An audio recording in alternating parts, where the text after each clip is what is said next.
welcome everyone to another exciting journey on Riding Through the Unknown. I'm your host, Michael, and tonight's show, I have to say, and kind of in a little bit of transparency, we've been laughing and having some fun chatting behind the scenes before we got started, so I think you all are in for a treat with tonight's guest, and I did practice the name, so I'm hoping I pronounce it correctly of my guest. Because as a host, we all know there's nothing worse than pronouncing your guest name wrong. So I will do my best. And with that, I'm going to turn it over to my awesome, amazing, super talented guest, Namdag Tsomo. Oh, you bet. Thank you, Michael. Thank you for having me here. Well, thank you for coming on and sharing what you're about to share with us. Yeah, I'd be interested to see what that is too. And so, for those who may not be familiar with your background, would you mind giving the audience a little taste of who you are and what you do? So I am a shamanic practitioner, like a shamanic life path coach. And I teach people to regulate their nervous systems. So basically, when COVID started and everyone went on lockdown, I had just almost died in 2018 from alcoholism, and I was in severe liver failure. And I was good at hiding it. A lot of people didn't know. I mean, that was coming out of 19 years of hosting, Buddhists at a Buddhist center. And basically what that did to me was compound my child abuse and trauma from a young age. I never dealt with that. I drank on top of it, after my baby died. And I wasn't able to have any more. I just would drink over that pain. And everything led to where I am today. So my past was just my path, and it brought me here. I wouldn't be sitting here, which is really amazing, and I wouldn't have met Michael. So I'm very glad to be here. But yeah, basically I just help people find their inner power, to uncover who they really are before they were brainwashed by family, society, religion. When you're two, you get those timeouts, and that's when you start exercising your voice. That's when you get shut down. And you just keep getting shut down. And we all want to belong. We all want to belong and feel loved. So we change ourselves to fit in, to fit in with the crowd so that we won't be lonely, so that we'll be accepted. And since I've started this healing journey, I've lost a lot of friends. And I couldn't help it. It's like my vibrational frequency changes. They don't mesh up anymore. And people will move away from that energy if they're not the same type of energy. They don't want to be reminded that there's healing to do in them as well, and they're not ready yet, so they'll move away. Or maybe they just have a different perspective or something, and I'm seeing that people will gravitate in and out of my life at different times, at different periods of my journey, and animals as well. Like my dog that just passed away, Buddy Redbow. I named him Buddy Redbow because of the movie Pow Wow Highway. It's like it's a buddy movie like Easy Rider, but it's for Native Americans. And so Buddy Redbow, he was like my personal trainer. He got me back to health. He took me on some 3-4 hour hikes through nature, and he did artwork with me. He did vending with me. He was a real trailblazer, go-getter type of dog. I lost him to heart failure. He had an enlarged heart. And he spent the whole day with us out under the Bodhi tree in the backyard. And it was beautiful. The leaves were falling off the Bodhi tree, and it just remind you of life and death, and and new ones were coming in already too. So it was very symbolic. And that night, after he came in from going to the bathroom, I went to kiss him, and he just seized and died right in my arms. And about a month later, we have a tripod healer named Sammy. Sammy's dealing with trauma and abandonment. And that's what I'm dealing with. My birth mom left me when I was 5 months old. And, I've lost parts of my body because of past traumas and relationships. Like an ovary, a gallbladder, a baby, the ability to have, pieces of me too. And then he's been betrayed by somebody that loved him, who said they loved him, and that hurt him. So he's dealing with the same issues that I am, but also he's helping my husband open his heart chakra, and cry, which he's never been able to do. Because as a young child, he was told he's a strong silent type, So these messages that we're told as we are young by people like, oh, you're too sensitive. Like I was always told I was too sensitive. And that's kind of like telling me my feelings were wrong, And I am sensitive. I'm an empath. I can soak up I have to make sure that I have a protective energy field around me when I go outside, and I have power animals. I can, my middle world power animal, if I want to shapeshift into him to give me sense of confidence, because from 5 months on until, well, in the hospital, I was sexually abused when I was dying in 2 different of the hospitals. And I thought that when I married my third husband, who was a sweet, wonderful guy, that I would never get attacked like that again, but it happened. And they lied and said that he had drugged me and to keep him away from the hospital, so I couldn't tell him. So we were both dealing with this type of betrayal that we're trying to work through, but it's brought us even closer together.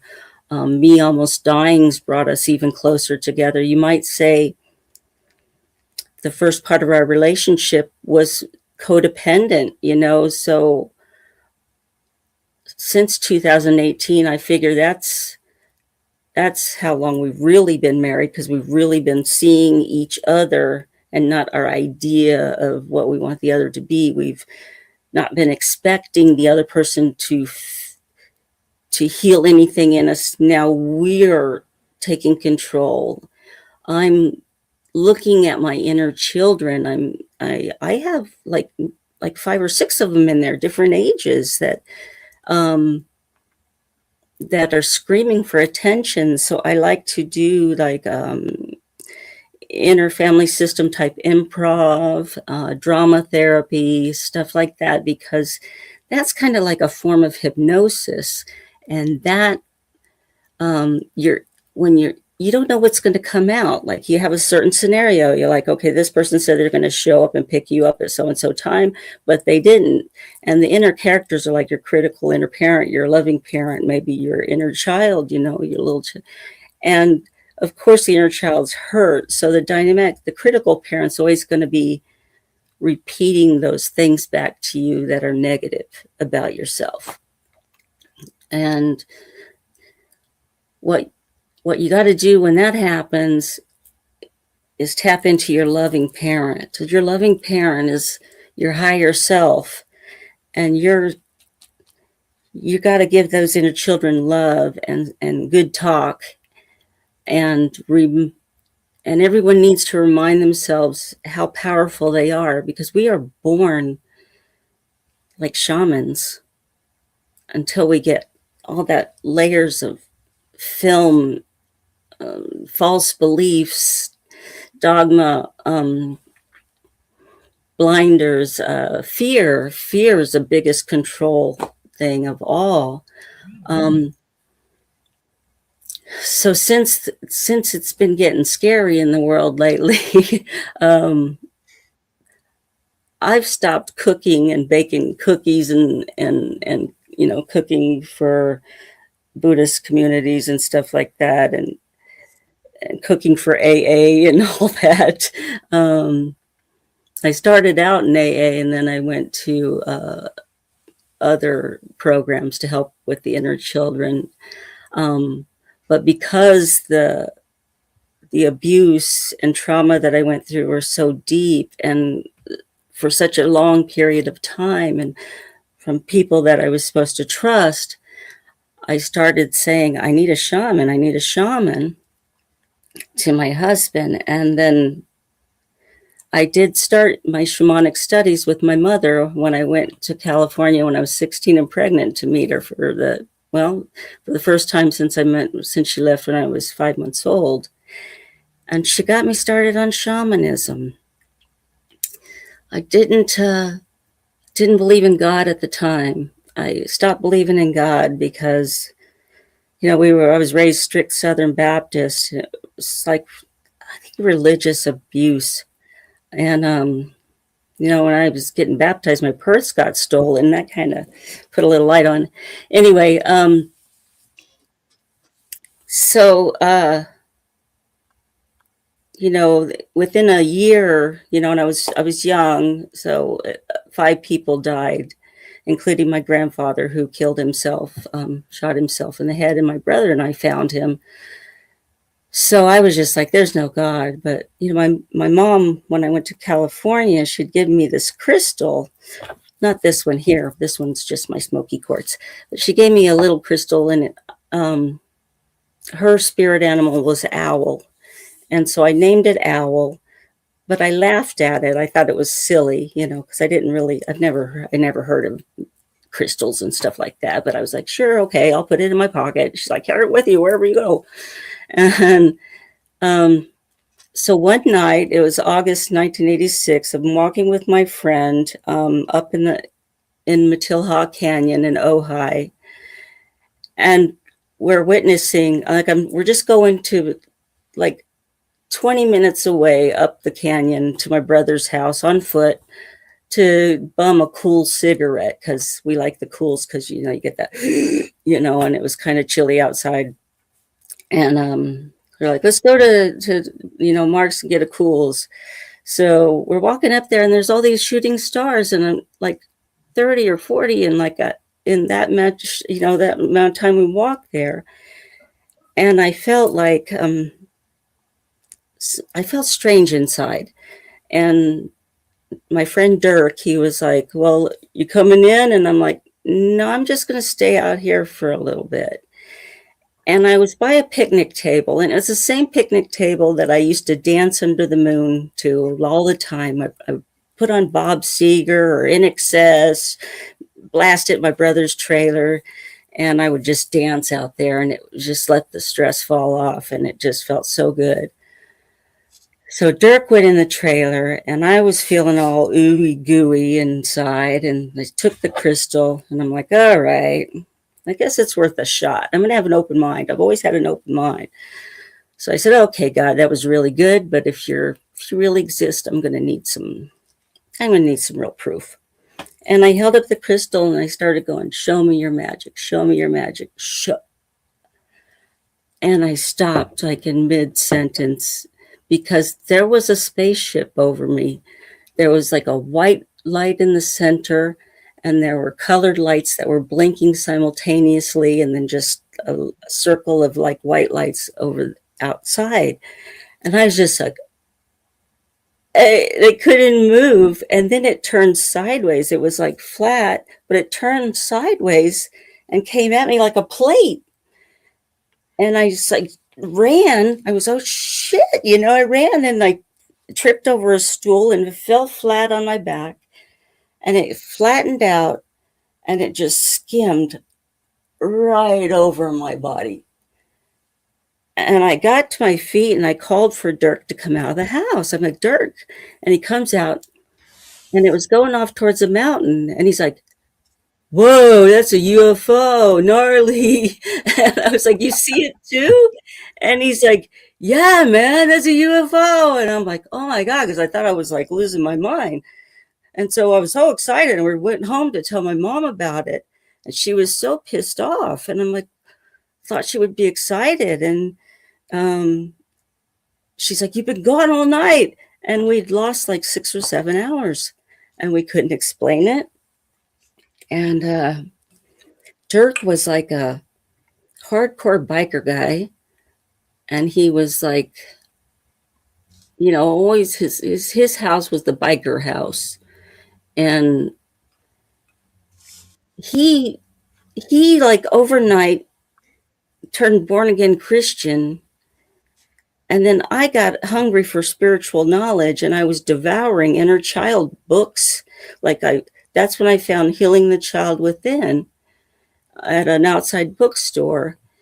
And I was just like reading like Mary Summer Rain and Lynn Andrews and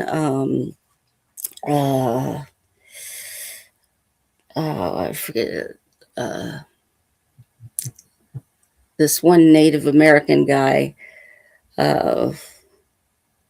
something bear. Anyway, Snow Bear or something like that. And my mom started, her teachings she was starting to teach me things. And once I met my husband, current husband, he took me to New York to meet his family. And I had to get away from my family because I was kind of like, I don't know, I think I was kind of like the black sheep up there. I just didn't really fit in. I didn't fit into either family, really. I don't know. I tried. I just couldn't. And so he took me to New York to meet his family. And that's how I got in New York. But they started stripping away all my, like, the things that, the magical things that I call them, my superpowers, the hippie stuff or whatever you want to call it. They were stripping it away, getting me the little black dress and the pearls, and I had to look a certain part and act a certain way and talk a certain way. And I could feel my real self dying, that wild California self. I had like a beat up surfer trailer that I bought for $100 just so I'd have a place to keep my stuff and a place to sleep. And I did a lot of shamanic journeying in there and soul travel and leaving. And that was trailers where I learned how to do a lot. And so I lost myself. And then I guess the whole Buddhism thing came around, and that was like a lot of years taking care of other people, ignoring all the abuse and trauma of my past. And what that did is just compounded it. I remember at one point I asked a lama, I said, I love to help, but I'm just so tired. Because it was just me and my husband, and we sort of resurrected the Buddhist center in our area. And now because of us, there is a center, like a big center in Wesley Chapel. I mean, we did donate a lot of money to help that happen. But now there's a center here, and that would have happened if those that didn't happen. But it did set me over the edge, and I asked my husband. I said, because he changed.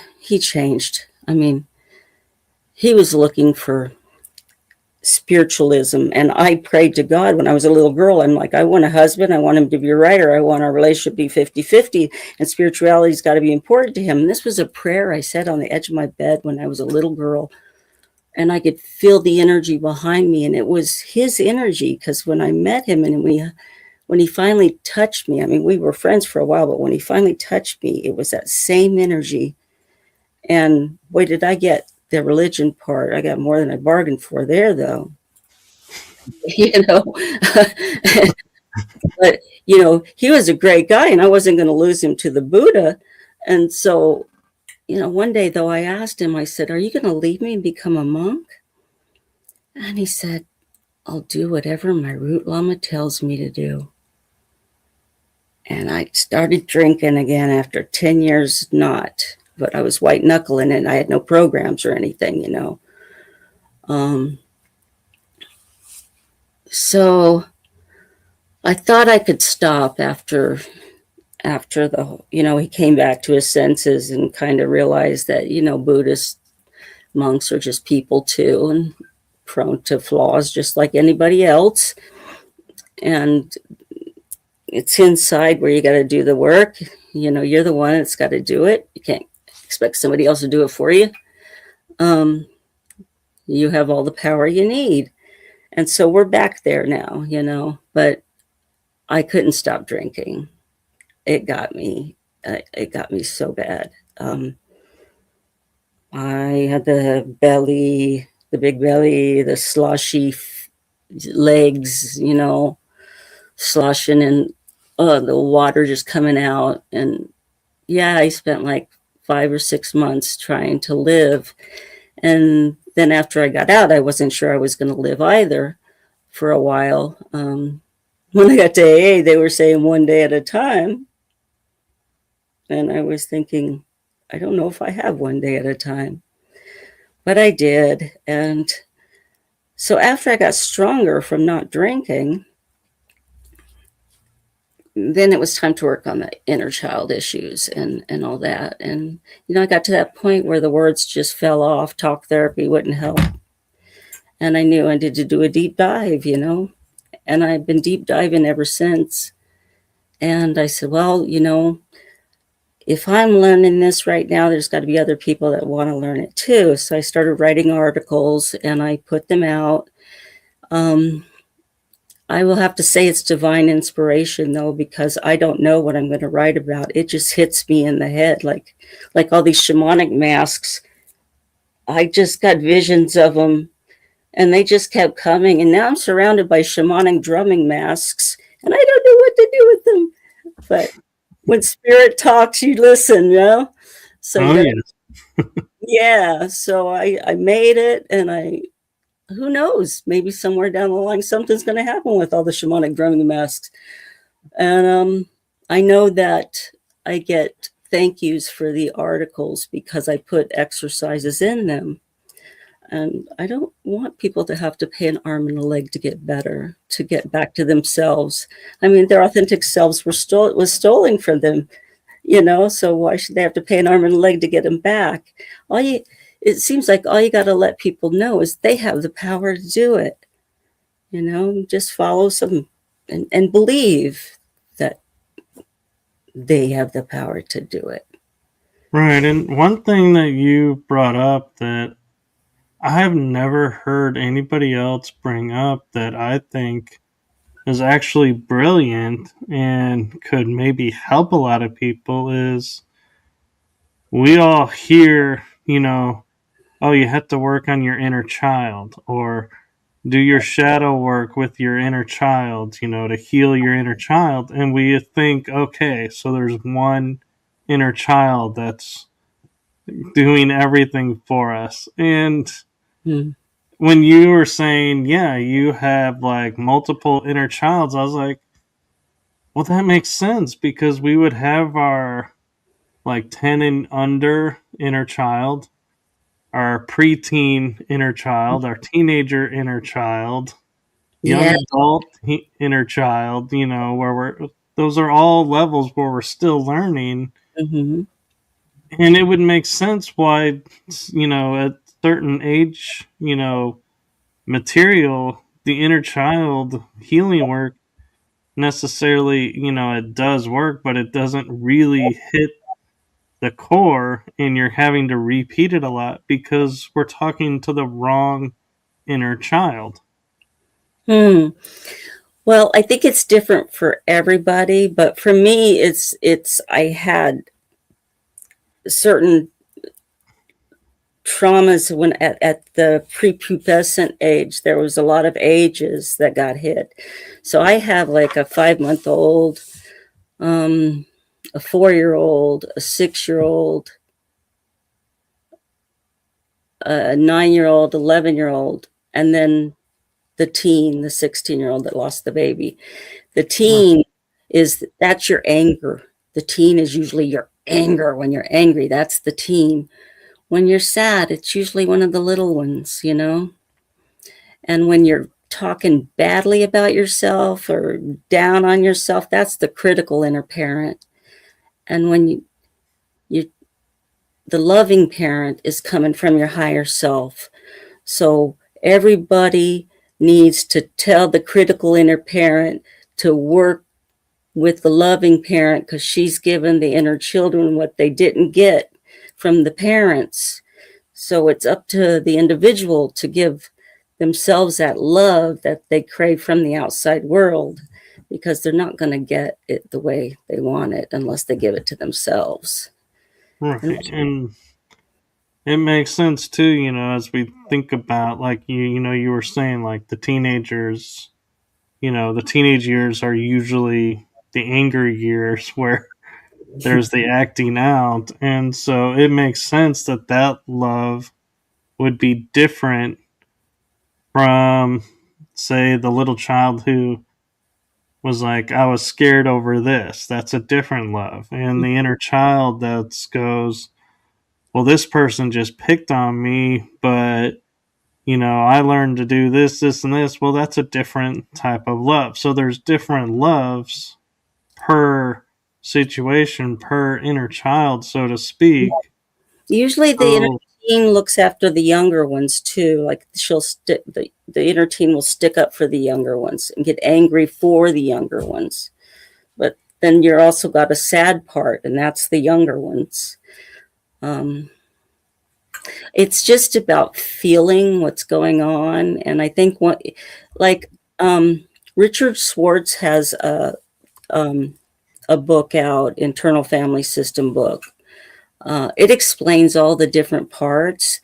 Um, that's one you want to get, because it helps explain the dynamics between the different parts and how to know how to work them. Um, and that's another thing. I just listen to so many trauma specialists and study them. And, I got certified as a trauma specialist and a debriefer. But I doesn't mean I'm going to stop learning from some of the top people, because, what I learn, I help others with that, or the ones that are looking for it. I know I was looking for it. And when I was walking by that outdoor bookstore, it was Bart's Bookstore in Ojai, California. And they had a big tree growing through the center of the bookstore. And I would always walk with my backpack. And there it was on the outside of the bookstore, healing the child within. And the funny thing about that is my husband's sponsor in one of his codependent programs told him, well, he was an he was a like apprentice to uh, Charles Whitfield, so he was friends with him, and we're friends with him when he wrote the book, and he was my husband's sponsor, and he told him to get Healing the Child Within and read it with your wife. I was like, what? Because that was the book that I found, And I read it so much the pages were falling out. My second husband, he didn't want me to have anything that I liked or was good for me, so he threw the book away because I paid too much attention to it. And I was like, I took that as a sign to start a Healing the Child Within meeting. And so I did on Zoom. It's on Sundays. It's been going for almost 7 years now. I don't go to that one anymore because I started a Soul Fire Rising meeting. It's more of a shamanic type thing. And it's a meeting where people can come and teach others what they know. So it's we all come in and who's got what. And somebody could say, I've got some tapping. Somebody could say, I've got some chakra balancing. And then we vote on what we want to do that day. Or somebody could say, I want to dance. And then we'll all dance, It's like, it's just that kind of meeting where we just, yeah. And, Yeah, that sounds really cool. And I'm kind of curious with everything you've gone through in your life. You mentioned in your bio about working in collaborations with beings of light. And so I wonder if you ever sat back and looked at everything you've gone through in your life and go, this has led me to be able to do this and make this possible, or do you just view everything as in sequential order and it's all still just leading to something?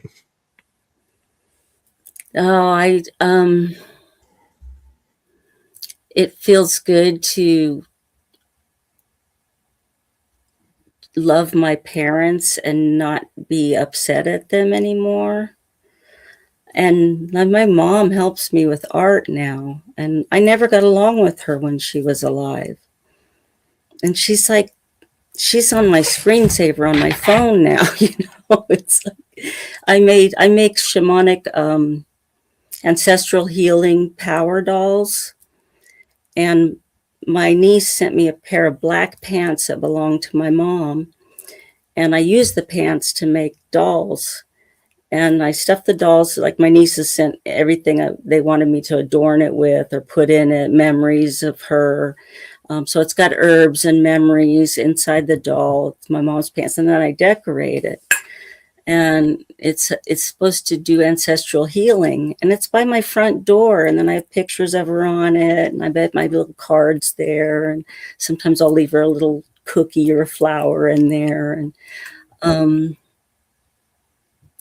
but I look back at it, and especially now that I know at my original soul family, I chose my whole path.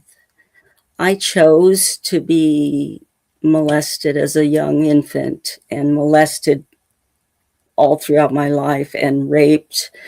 I chose to be beaten. And that sounds terrible because people that have gone through horrible stuff are like, I did not choose this. And yeah, if you want to be that way about it, then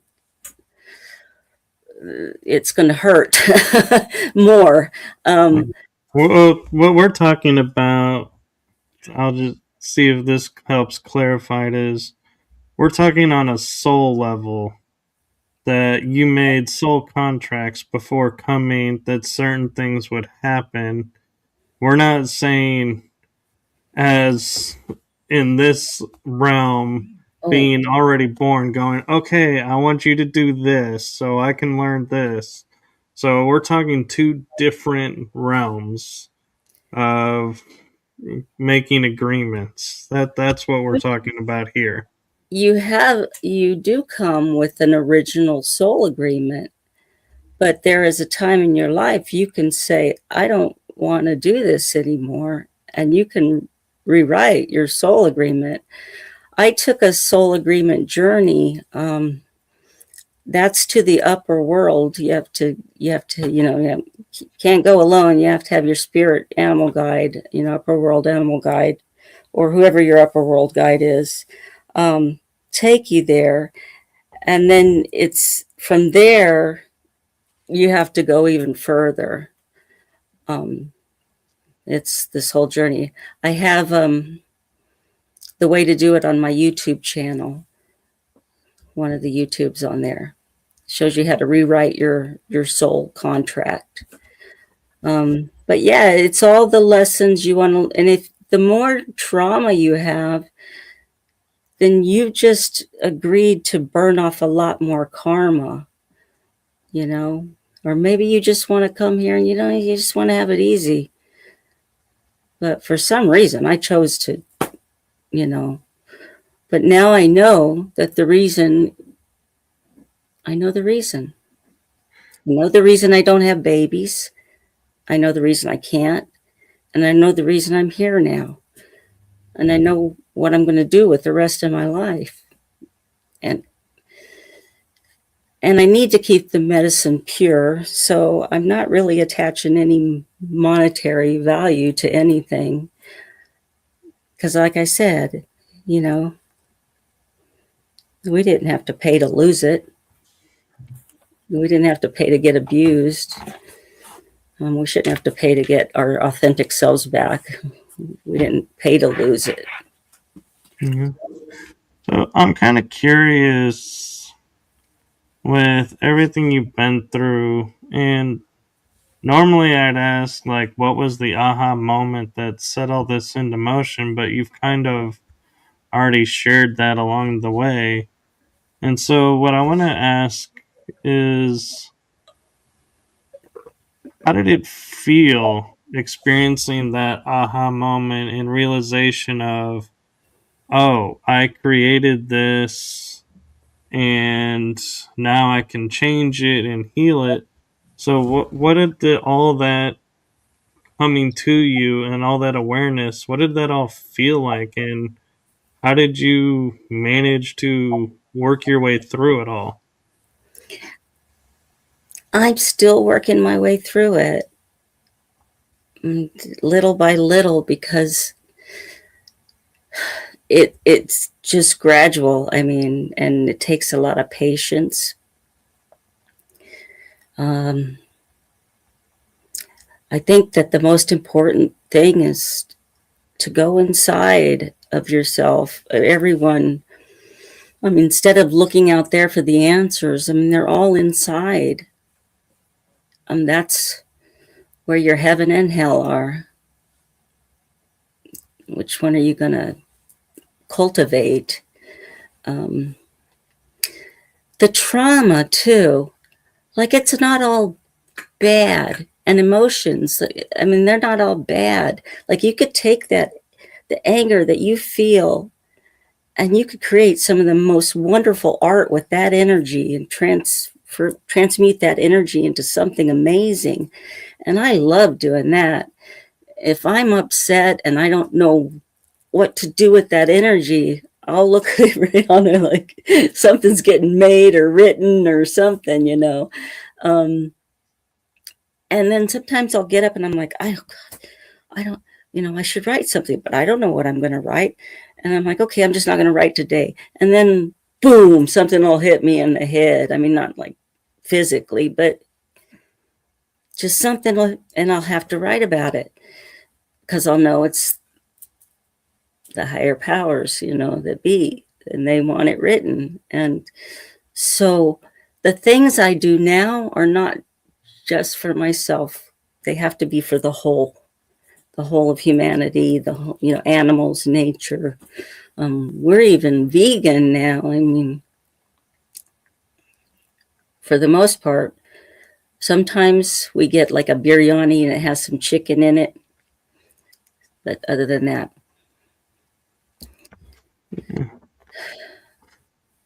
So, what got you into the path of qigong? um, I had to hold my breath a lot because I had to hide a lot when I was a kid. And we weren't allowed to speak, or we would get, or, smacked or something, unless we were asked a direct question. Um, I wasn't breathing, and I didn't realize it until I moved to New York City. And on the subway, I wasn't breathing. And I realized I held my breath a lot. So tension and stress make you hold your breath. You're not, your breath gets shallow. And then I had like the gallbladder pains and stuff, and oh, it was terrible. And the qigong breathing would help loosen it up. But now it's like I depend on it. It's if I'm having any kind of weirdness in my body, I'll just stop and I'll do like maybe 4 rounds, and I'll be back on track again. Um, it's it's the best tool in my arsenal. I would have to say it's the basic. Yeah, got to have it. Yeah. And one thing I'm kind of looking at and trying to think about it and noticing your journey and your awakening and awareness and everything. I keep going back to that moment where you were spinning the crystal and this UFO was above and you had the missing time. Do you think that something happened, not necessarily in the missing time, but when your perception became aware of the UFO?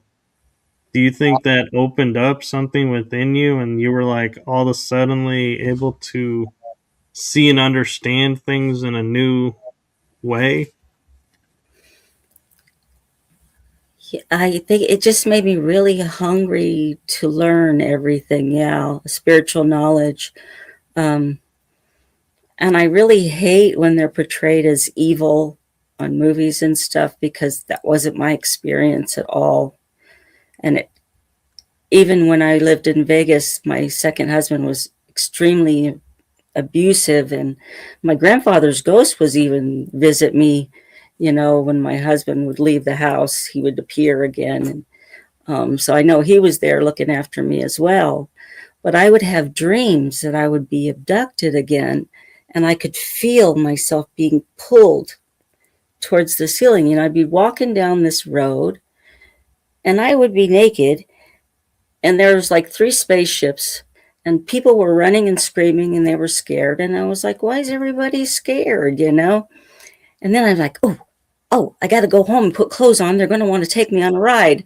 And so I was trying to get my pants on, but then they just pulled me right out the top of my trailer. And then I would get back on the bed, and it would be like a bounce type thing. And I'd wake up and I'd feel so much better, because he he was so abusive, and I was out in the middle of the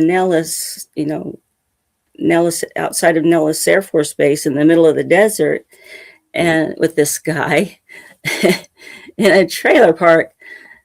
And he kind of chased away all my friends and family, and I was out there when I didn't know how I was going to get away from him.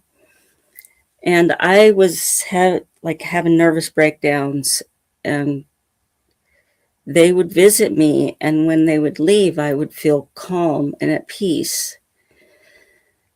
And I prayed for them to God. I prayed to him to get me out of there. And it just happened so fast one night. Like we were supposed to go camping, and then he came home, and he, as usual, he throws his tool belt on top of my typewriter, and he's like, we're going out to have a picnic in the desert with some guys I'm working with. And so we go out into the middle of the desert. There was like a big full moon. It was like reddish. And there was a pen full of these baby pigs. And I was talking to, the guys he worked with. They didn't speak. They were all Hispanic. They didn't speak any English. But I could speak some Spanish, because I worked in, as a waitress a lot. And, the guys in the back, you had to communicate with them. And I was playing with the little pigs, and then they just dragged this mama pig out in front of me and shot her right in the head. and right at my feet. And I walked up to her head, and her eyes just locked on me. And I put my hand on her head, and I said, I send your soul to heaven. And I felt like this jolt go up my arm. And then I was outside of my body, and I was above my body looking down at these guys butchering this mama pig in front of her babies and me. And my husband was making jokes about screwing the pig in the butt. And he had the knife in his hand. And I was like, I can't believe I'm married to that. And I don't know how long I was out of my body, but then I got jolted back in because he pushed me from behind and he told me to get in the truck. And I was just like watching that big full moon all the way home. It was like right on the side of the car. And he gets home and he just goes to sleep. And I'm like looking for, I'm like, yeah, I mean, weed. I'm like, yeah, I can't go to sleep. I was like all, nee. And I never had any money because my checks, we went to Albertsons and I just signed my paychecks over for groceries. So he always had all the money. And he was on the couch sleeping. And I said, well, do you have any money so I can go get a beer or something? Because I can't go to sleep. And the 7-Eleven was like a block away. And he's like, my wallet's on the table. Don't wake me up anymore.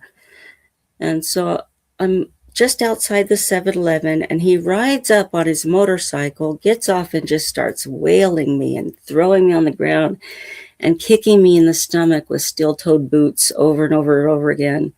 And he aims me towards this restaurant window.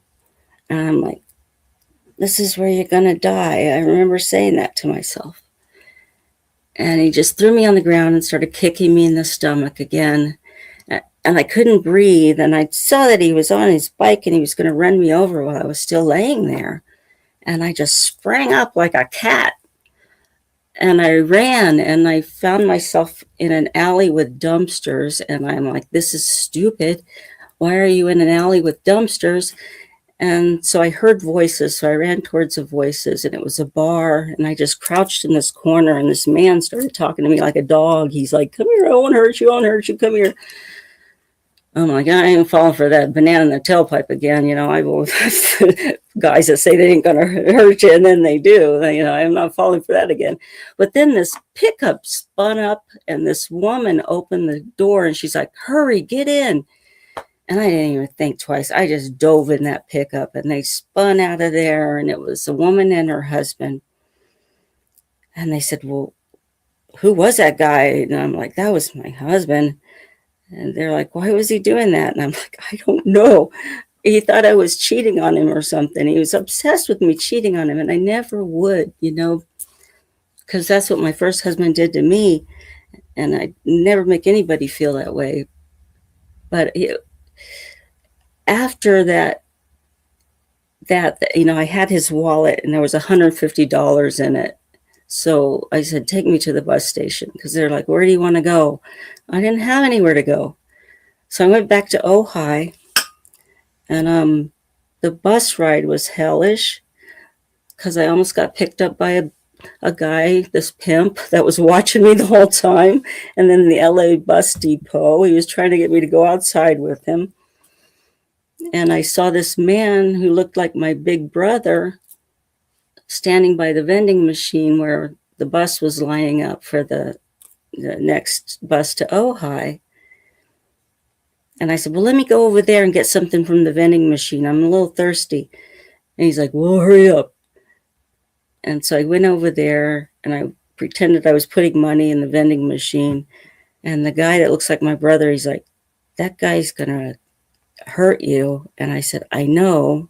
What do I do? He's been following me since the bus. And he's like, stay here with me. Stay next to me. And he was really nice. I stayed next to him. And he looked like my big brother. It's like the angel sent that guy that looked like my big brother to get me away from that guy. And then the guy was mad. He was calling me a bitch and everything. He was pissed that I didn't come back there. But that's how my life has been. It's like it may be at the last minute, but something always happens that takes me to the next level or gets me out of, a sticky situation. And my husband and I were kind of in that now because since the COVID thing, he lost a job he had for a really long time, a good paying job. Um, and the world's changed so much, with AI and everything that nobody's hiring for what he does anymore. They might be, but so we're trying to reinvent the wheel. And I think when you reach the age of 50 or 60, things that used to work for you stop working. Um, it seems like the universe's way of making you go inside to do the inner work and stop focusing on the outside so much. And then it opens up different aspects of your personality. Like it's time to try something new. And so we're in that kind of stage. It's, Mhm. you don't know from one day to the next what you're going to do, but you just Mm. lead, you follow, you know. Well, I have an interesting thought for you is, you had this experience with the UFO beings that was positive when you were young. And you say, all these people just appear looking like, and we would call them angels. And I kind of think angels are like beings that are come to help. So I'm curious, have you ever thought that your, the UFO experience might have been your family, your star family, so as we call it sometimes? And so they've been watching out for you, and that's who, like the lady and the guy and her husband in the truck that just showed up at Mhm. the right time. Could that have been Yeah, your yeah, star family coming in and saying, okay, we're going to get you out of this? could And be. Yeah, I would yeah, never say never. No, I would never say never. Or it could be like souls that no, that's part of their contract. I don't know. yeah. Why did that guy look like my brother so much so that I felt like he would be safe? It was Right, that's what interesting. I mean by soul family is they're there to support you and help you and not. And so if they look like just anybody, you'd be, like you said, I'm not going to trust that person because, yeah, I know this from this. But if it's someone who looks familiar to you, you're going to go up and trust them more Yeah, right. than somebody else. Hmm. There was a woman on the bus too that I think I had a concussion. I kept trying to fall asleep because he was hitting me, and she wouldn't let me fall asleep. She kept talking my ear off, that lady. She must have been one too. I think so. And Yeah. one thing that you talk about doing that I find very interesting is bridging between worlds. And I'm wondering, all of these things you've been through and are still going through, do you feel like this has all been put in your path because you were the bridge?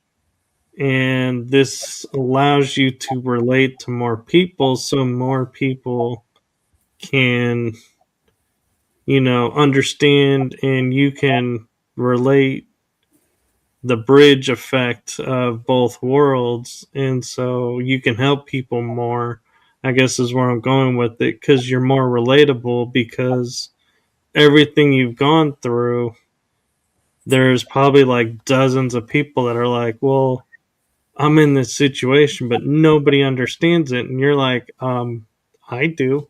I've been through it. And Yeah. they're like, yeah, you have.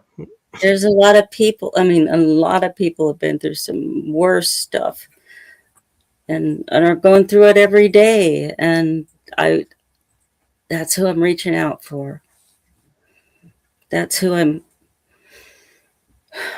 connected to these people. I feel them right here in my gut, you know. That's where we feel our pain right here. And I think that when you talk to another person who's been through it, you sort of feel that pull there, you know, between you. And it's strong. It's kind of like when I had cirrhosis and I tried telling people who didn't have a cirrhosis what the itching felt like, and they were like, "Oh, just put a little lotion on it." You know, they didn't understand. Nobody knew what I was talking about. But when I went to the cirrhosis Facebook groups and I talked about it, they're like, "Oh my God, isn't that terrible?" You know, it's like, you know, shorthand. Yeah, I agree. And what made you decide, was it a pre, contract that you made, or what made you decide, I'd be a great bridge between the earth realm and the spirit realm? I don't know. I guess because I have more friends there than I do here. I don't know. I I talk more to my guides. I'm alone a lot now that I stopped baking and cooking and being pushover Pammy, you know. Once I put up boundaries, I became like the most hated person. It was very confusing because I'm like, why wouldn't you be happy when somebody's trying to take care of themselves? Why wouldn't you be happy?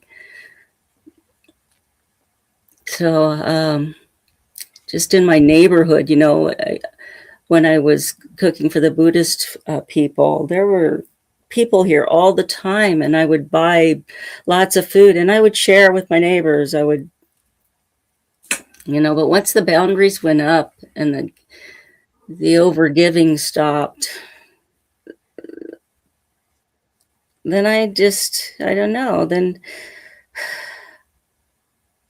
it just seemed like everyone turned against me. And I'm like, well, if that's all that I was, then that's fine, because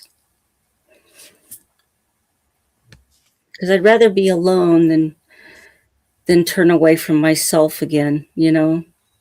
I'd Mm-hmm. rather I don't want to dilute myself anymore for to make people feel comfortable. I don't want to light myself on fire to keep them warm. You know, I want to be true to my feelings for once in my life and feel what it feels like to live, actually live from your authentic self and what it feels like, you know, what before I die. To think that I almost died and I didn't get to do it, it's like, wow, you know, take all that Yeah. with me. I would have taken it all with me, all of it. I had to come back again or something. I think my guides and your guides are talking because I was having a question for you that dealt with authenticity, and you just said your authentic self, and I was like, "Oh yeah, you guys are talking." But Mhm. the question that I was going to ask you really wasn't like a question for us, but more for yourself Well, I wore this for you. within. And that's a really cool shirt, actually. I told you I got it for you. Yeah, Yeah. Yeah. I like it. It's Sophie. yeah. I'm sorry. Go ahead.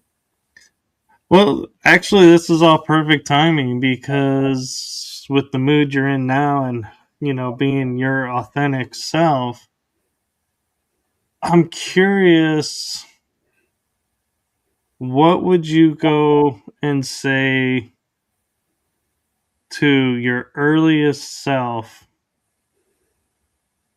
knowing that that would impact everything going forward from where you are today, with all your authenticity, your self power, and awareness that you now have?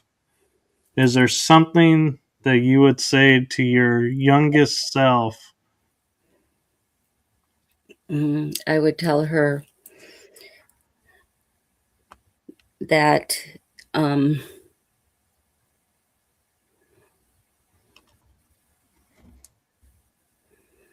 just be patient, and as long as she works from the basic base of love and compassion and sees herself connected to everything and every person and treats everything and every person and the environment and earth like she would like to be treated. Um, Plus, not to think that she's better than anyone, because we're all unique, just like everyone else. Right. Yeah. So now And I have a challenge for you. when you don't think what you do to yourself is going to hurt the whole, but it does. And then Right. when you heal yourself, it also helps the whole. So, Yeah. So now I have an interesting challenge for you, and I'm finding this all very strange because I've never done this on a show. But breathe that in.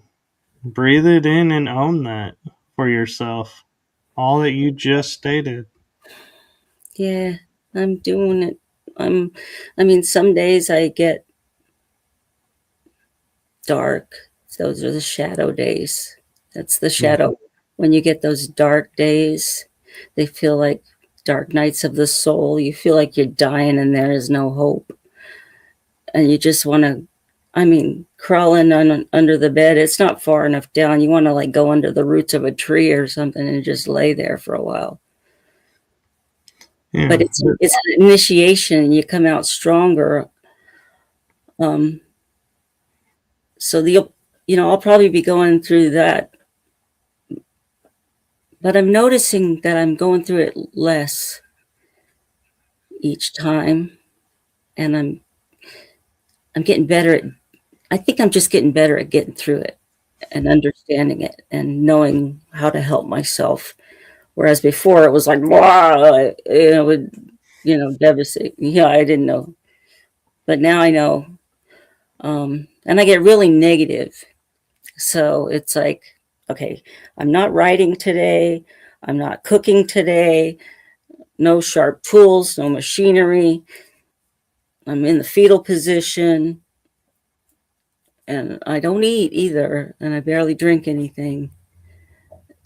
And I don't know what it is. It's just pain that comes bubbling up from God knows where, from ancient history. You can't even put a name to it, but you have to honor it because you pushed it down and ignored it for so long that it's trying to come out. And so I sit with it and I roll around with it and I scream and I cry and I sleep and before you know it, I'm out playing with the dog. And it's over. And I got a good article or something.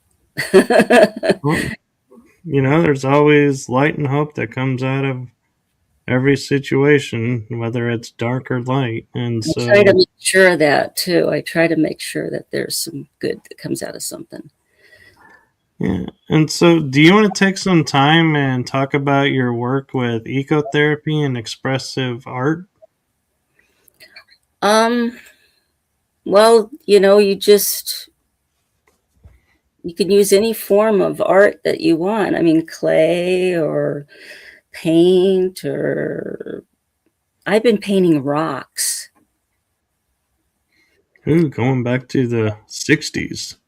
I And I'm in Florida, so I have to buy my rocks. Can you believe it? You can't just pick up rocks off the ground in Florida. You pick sand up. Oh, No, you're near the beach.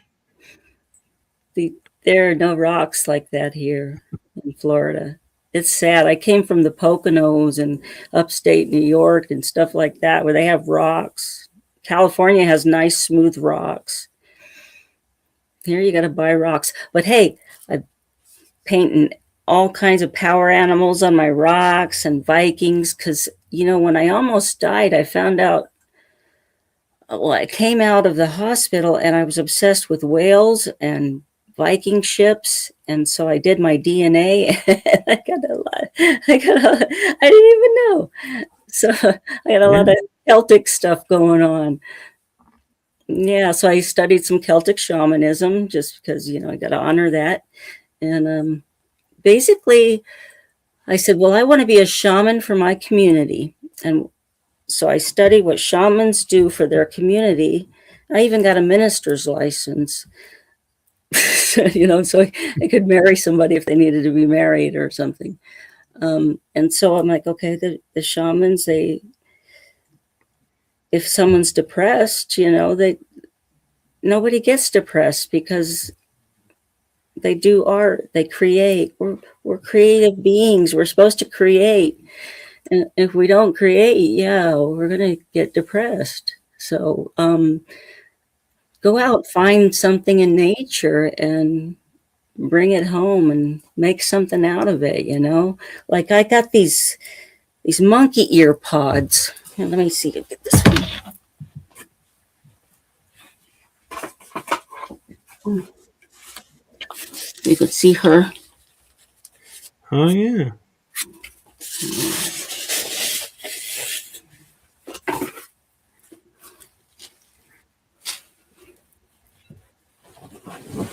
Okay, hello. So these are monkey ear pods, and they're from a tree in the park.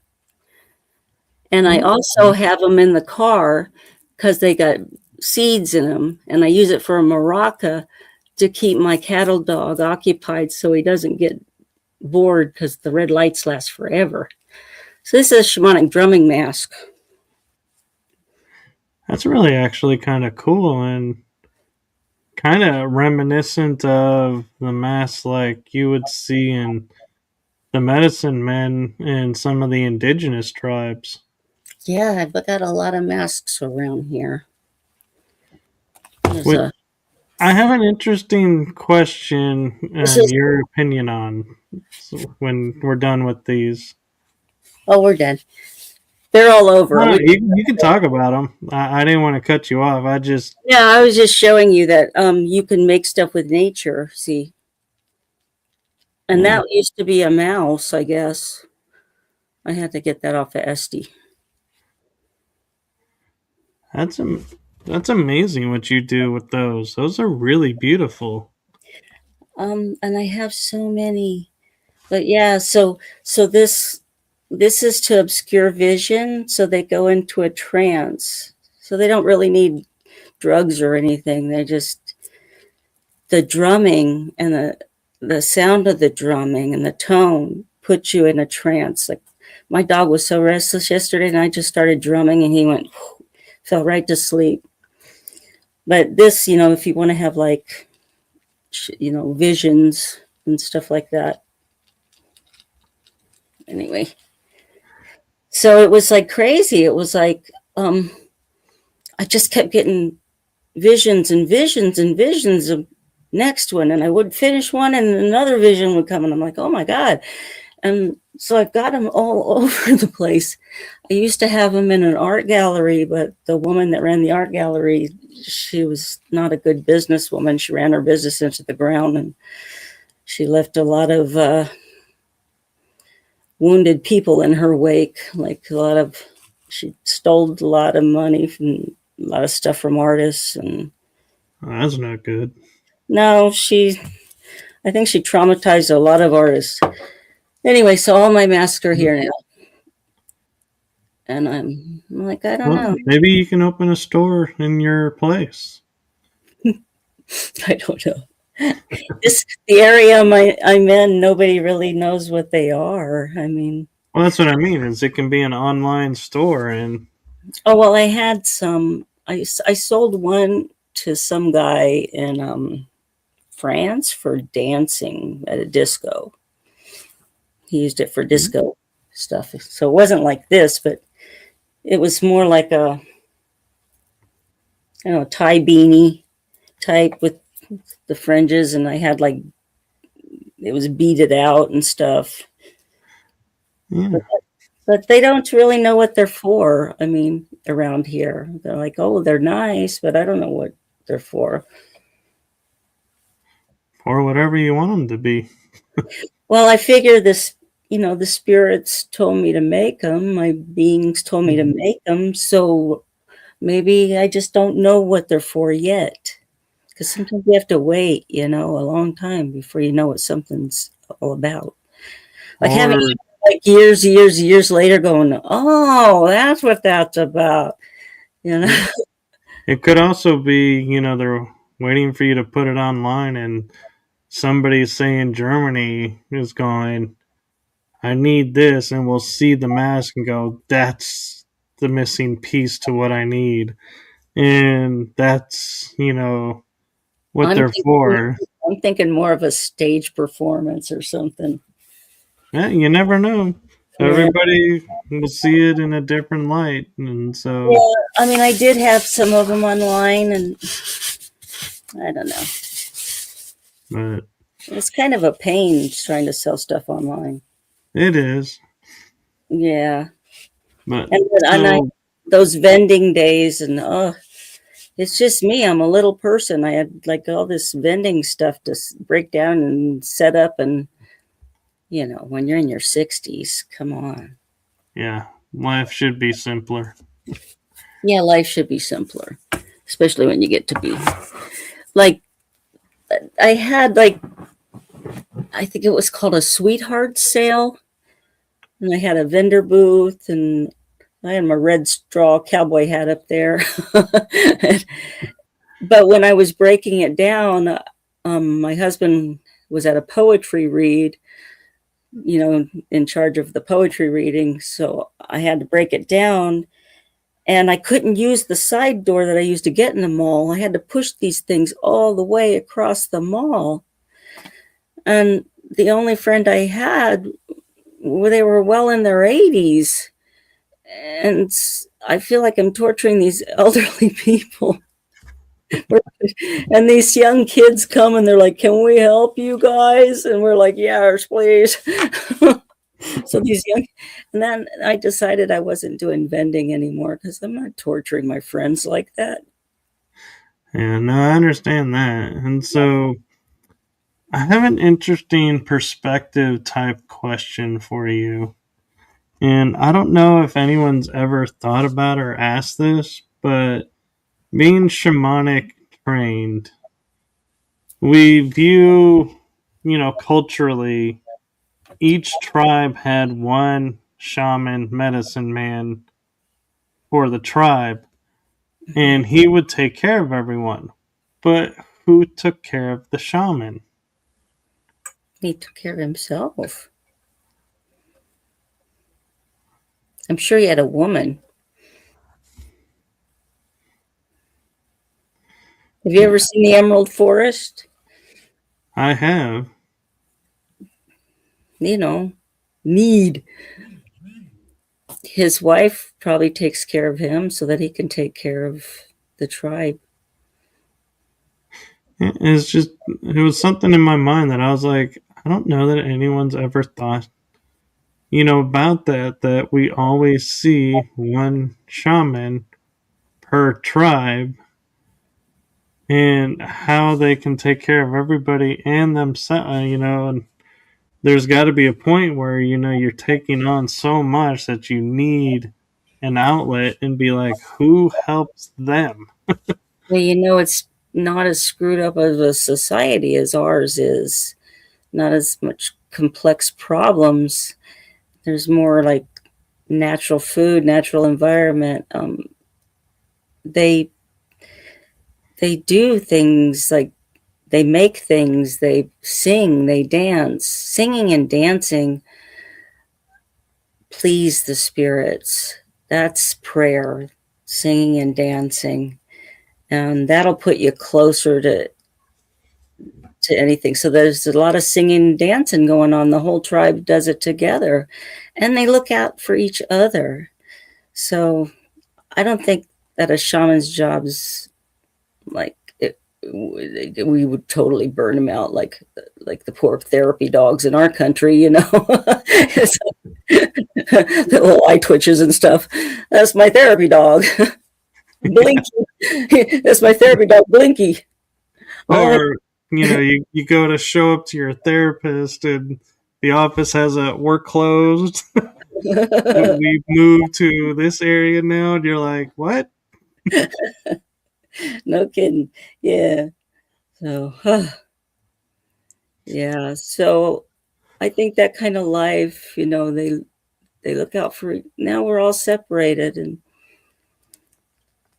families have it hard. They used to have like all community taking care of the children.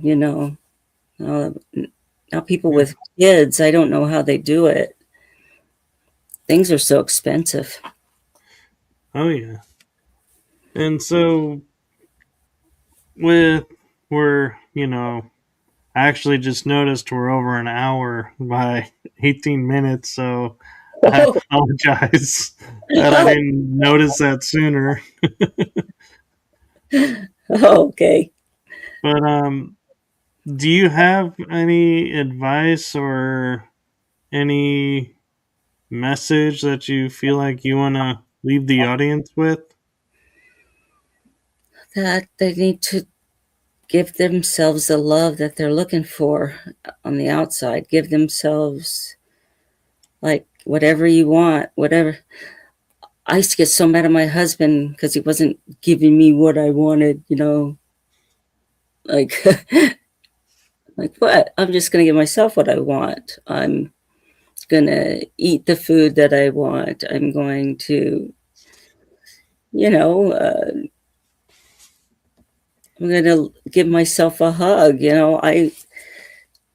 I'll talk to myself lovingly. If I feel like I need to dance, or I'll go lay on the ground, or I'll go hug a tree, or um, take a long time in the shower and make it like some kind of ritual and play Viking power music. Oh, Viking power music. If you want to feel powerful, play some Viking war music. And just putting a dish in the dish drainer is epic, man. Oh, you feel so powerful. But I think I listened to too much Viking power music when I was first in recovery. And then I got too much like yang energy. So now I'm trying to taper it off with some yin energy and do some. That's why I think my dog that passed away, he was more like a Viking warrior, and the one I have now is more like he's like a Zen master, like sits there and looks at something for like an hour. And so do I now.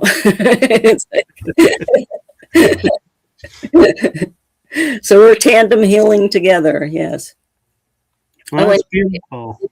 if they have a pet, tandem heal with your pet, because animals are not with you by, it's not a mistake. They chose you as much as you chose them, and they often mirror what you need to heal. Well, That, that's very true. yeah. So, thank you for coming on and sharing your story and everything with us. I truly appreciate it, and I appreciate your authenticity and being open.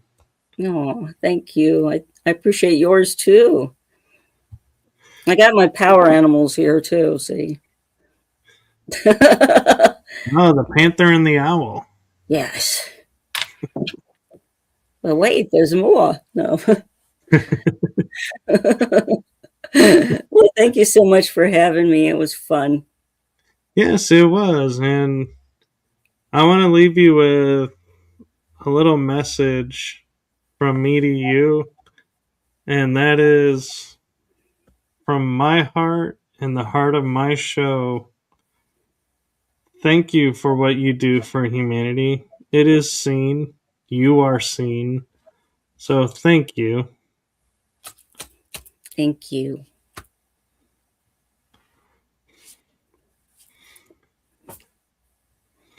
Yeah. So what do we do now? Now we just say goodbye to everybody and just revel in the energy and go find Paul and hang out at Area 51. Yeah. I gotta watch that movie again. I know. You got me thinking about that movie now. I'm like, The man, great I'm going to see Paul again. That's a Paul. That's Seth Rogen, man. That was like the best movie. Yes, yes. Oh, Seth Rogen's awesome. Yeah. My favorite scene was it seems grotesque to we think about it, but when he brings the bird to life and then eats it, and he's like, "Why did you heal it to eat it?" He's like, "Why would I eat it dead? That's gross." And then we're like, "No, eating it alive is gross." That's cute, yeah. I like the show Resident Alien too. That one Yeah, cracks. Oh my gosh, that's so funny. That guy is hilarious. he is. I haven't seen him in anything else. He was in Firefly and the movie Serenity, Mm, and then he went to Resident Alien, and I'm sure he's done other work, but those are the two pieces that I've really seen him in. he's so funny. Yeah, Yeah. he's funny. He's a funny guy. Well, thank you. Have a wonderful evening and week. Yeah. And thank you to everybody that watched and participated in the chat room. Yeah. So, with that, we are going to say goodnight and blessings to you all, and may hope guide your days. Are you going to beam me up from here, or do I wait for Scotty? Oh, if you can get a hold of Scotty, you give me that number. I got friends who can get a hold of Scotty. He's called DJ and Shenny Penny. All right. Thank All you. right. Thank you. Bye bye, everyone.